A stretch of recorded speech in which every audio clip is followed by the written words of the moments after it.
একি মা, কালকের ডাল আর এক মুঠো পান্তা। মা, আমার পেটে তো এখন খুব খিদে। এই কটা ভাত খাবো নাকি?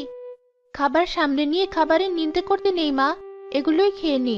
তোর বাবা তো একটা দোকান দিয়েছে, দেখবি এক সময় আমাদের সমস্ত দুঃখ কষ্ট কেটে যাবে। ভালো লাগে না, রোজ রোজ হয় দুবেলা পান্তা খাও, না হলে কচু খাও।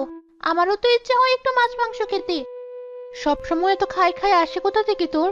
এখন তো দুবেলা খাবার খেতে পাচ্ছিস, কদিন আগে তো সেটাও জুটতো না। মুখ বুজে খেয়ে নে।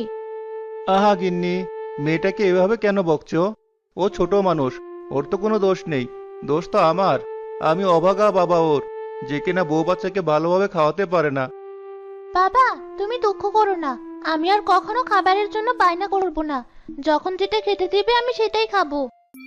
বউ, তুমি কটা মুখে দাও, এভাবে সামনে বসে আছো কেন?